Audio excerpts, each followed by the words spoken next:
Welcome to a new episode of Hedi's Innovation Gym. I'm Hedi, and today we'll get into a very frequently asked question, which is how do teams meaningfully connect remotely?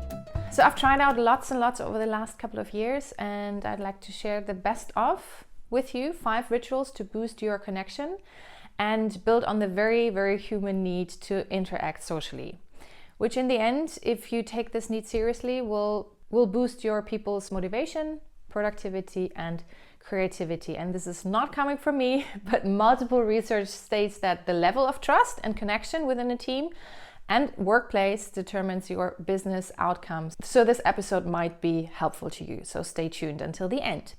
Before we start, please subscribe if innovation tools are something you can benefit from. This channel is totally dedicated to share design thinking tools and rituals so you can thrive in the 21st century.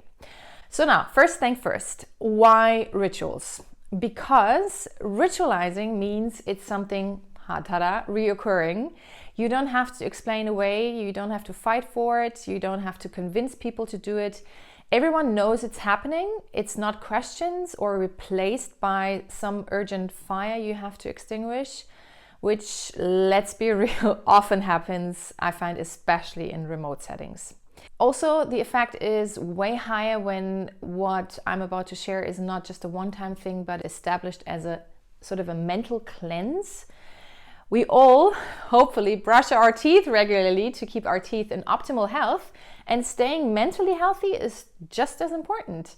And remember, human connection is a basic human need. So whatever you choose from the list I'm going to share with you, make sure it's, once a week or every 2 weeks or the first of the month or whatever works for you best.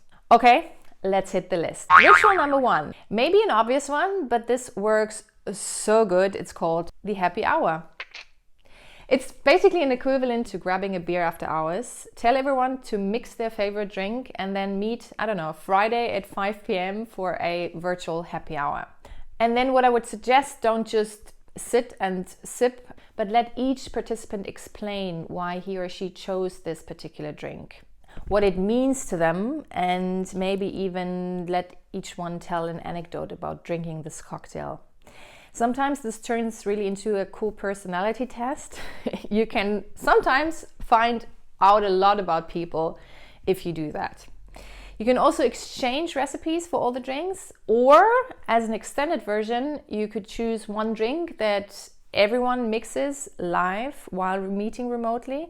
Something, quick and fun, and of course where you release the ingredients lists up front so everyone has the stuff when they need it. Number 2 is the game night. If you know me, you know I take fun very seriously, but this love is not random. Not only because I love life, but it's also because fun really increases productivity.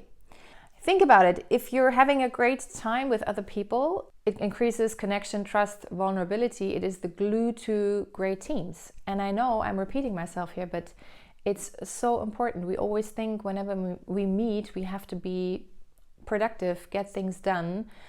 But the truth is, socializing and just focusing on socializing will help you in the end to be more productive because, again, you need this connection, a great team spirit to get there. I hope you agree. It's not the other way around. Oxygen mask on first, and then what needs to be done gets done quicker and easier.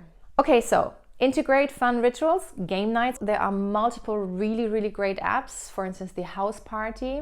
It's an app where you can choose from a variety of really fun games, or Uno, the remote version of the well-known card game. I'll leave a link in the description box to some of the top games I used. So enjoy it. Third, gratitude ritual. Did you know that gratitude is one of the most powerful human emotions? And if you practice gratitude or thankfulness, however you want to call it, you are able to decrease stress tremendously. Because you cannot feel grateful and be stressed simultaneously. Simply doesn't work. According to a study by psychologist Robert Emmons, it also heightens energy levels, it causes greater optimism and happiness, it increases self-esteem, strengthens heart, immune system, and decreases blood pressure. And there's a lot more, but this is very interesting. It improves feelings of connection in times of loss or crisis. So, the social glue, as some point out. How can you ritualize that? Simple, ask each and everyone to share 1 to 3 things they are truly grateful for this week or this month, whenever you meet. And after they've done that, show lots of gratitude also for sharing their story. Okay? Number 4, Creation Day. Ritualize a day every couple of months or a couple of hours each month to really random solution finding. That means ask a business-related question or a couple of questions and let your team or teams find solutions. Completely self-organized, without any expectations.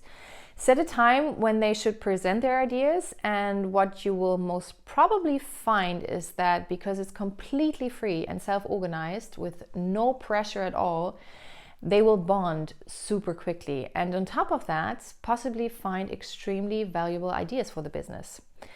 This is regularly done in creative organizations, and sometimes the outcome is really no use at all, as I said, but the process was so delicious for the teams to connect over doing something meaningful. And sometimes, as I said, the outcome is just as glorious and giving you awesome new ideas, catapulting your business forward. And then finally, number 5, reflect, connect.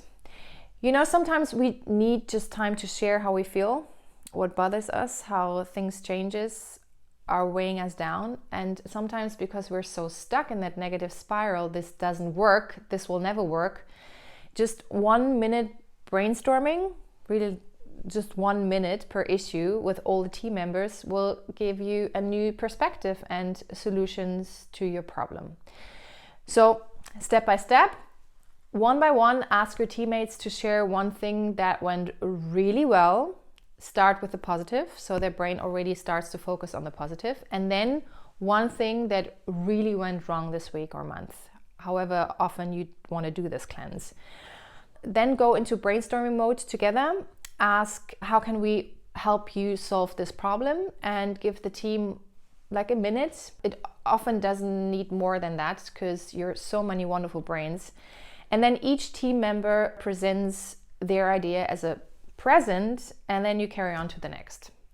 My experience is that this ritual gives people so much energy and hope and happiness. So my dear innovator, I hope these rituals rock your teams and make you happy as well. For more awesome team building, check out my YouTube channel and blog article on 11 plus ways to energize your team. I'll put the link to that down below as well. Thanks so much for watching. Rock on, and see you here on this channel very, very soon.